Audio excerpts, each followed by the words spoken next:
When the Lord saw that Leah was not loved, he enabled her to conceive. But Rachel remained childless. Leah became pregnant and gave birth to a son. She named him Reuben. For she said, "It is because the Lord has seen my misery. Surely my husband will love me now." She conceived again. And when she gave birth to a son she said, "Because the Lord heard that I am not loved, he gave me this one too." So she named him Simeon. Again she conceived. And when she gave birth to a son she said, "Now at last my husband will become attached to me, because I have borne him 3 sons." So he was named Levi. She conceived again. And when she gave birth to a son she said, "This time I will praise the Lord." So she named him Judah. Then she stopped having children. When Rachel saw that she was not bearing Jacob any children, she became jealous of her sister. So she said to Jacob, "Give me children, or I'll die." Jacob became angry with her and said, Am I in the place of God, who has kept you from having children? "Here is Bilhah, my servant. Sleep with her so that she can bear children for me and I too can build a family through her." So she gave him her servant Bilhah as a wife. Bilhah him a son. God has vindicated me. He has listened to my plea and given me a son. Because of this she named him Dan. Rachel's servant Bilhah conceived again and bore Jacob a second son. I have had a great struggle with my sister, and I have won. So she named him Naphtali. When Leah saw that she had stopped having children, she took her servant Zilpah and gave her to Jacob as a wife.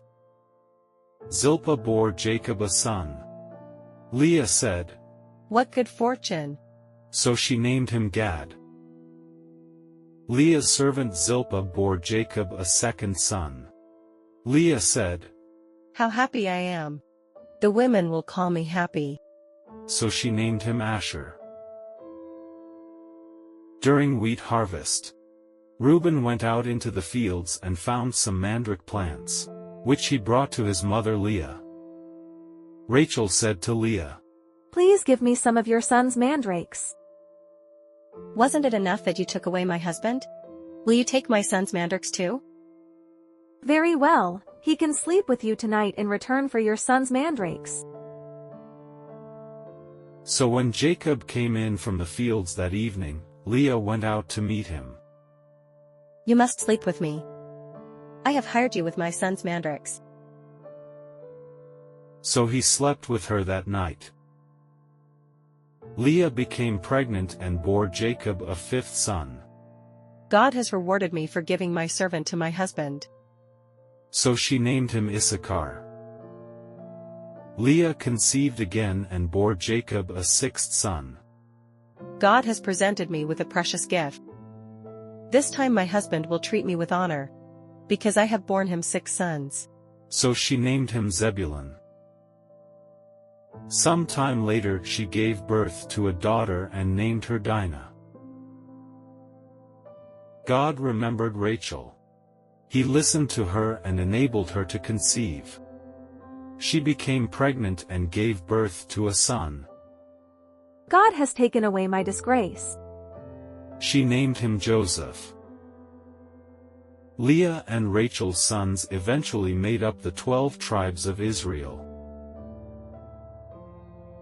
Leah was initially rejected by her husband, dealing with the emotions of jealousy and longing to be desired. Eventually, she realized that though her sister Rachel was wanted and pursued, Rachel herself had her own struggles to deal with as well, including jealousy and anger. A husband didn't fix that. So Leah found her security in her Lord that no one could take away. Please subscribe to the channel for more stories of the Bible.